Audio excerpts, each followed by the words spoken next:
Alberta's opposition House leader says he regrets once firing a female employee because she complained about sexual harassment. But Jason Nixon says he and his United Conservative Party caucus are committed to ending harassment and abuse in the workplace. Nixon is the leader of the United Conservatives in the House until leader Jason Kenney wins a seat. Read more. United Conservative Party becomes official opposition, selects caucus leadership team. Last week, Nixon spoke out in the legislature against a bill that will toughen sanctions on workplace harassment, saying the industry has shown it can police itself.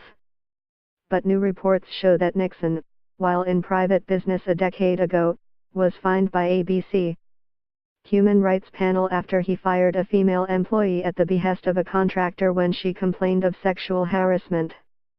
When Ms. Harrison contacted me to fill me in on what was taking place, I was appalled by what was taking place, Nixon said Tuesday.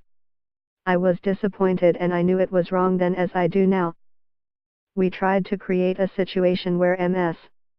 Harrison was safe on the job, one that she was comfortable with, and where she would not be interacting with this individual.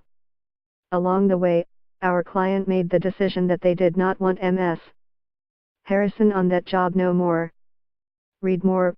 What to do when confronted with workplace sexual harassment. We and I, as the leader of our organization, made a mistake at that point. I believe I should have pushed back very hard on my client at that point, made it clear that they had a responsibility to deal with this, and I probably should have terminated my relationship with that client. Watch below. Drive Melanie Peacock helps talks to Global News about recent high-profile sexual assault and harassment allegations. How human resources is changing and what people need to know if they're victims of inappropriate behavior in the workplace.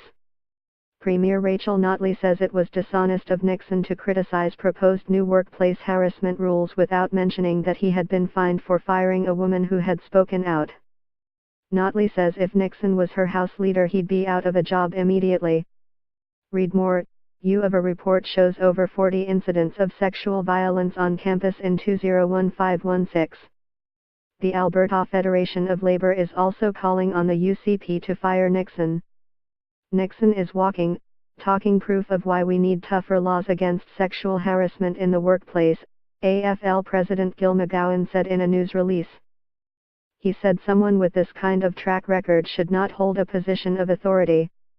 We're not just talking about allegations here, McGowan said. Nixon was found guilty by the BC Human Rights Tribunal of illegally firing a woman because she complained about being sexually harassed by one of Nixon's clients. McGowan said he sent a letter to Kenney asking him to fire Nixon. With files from Global News.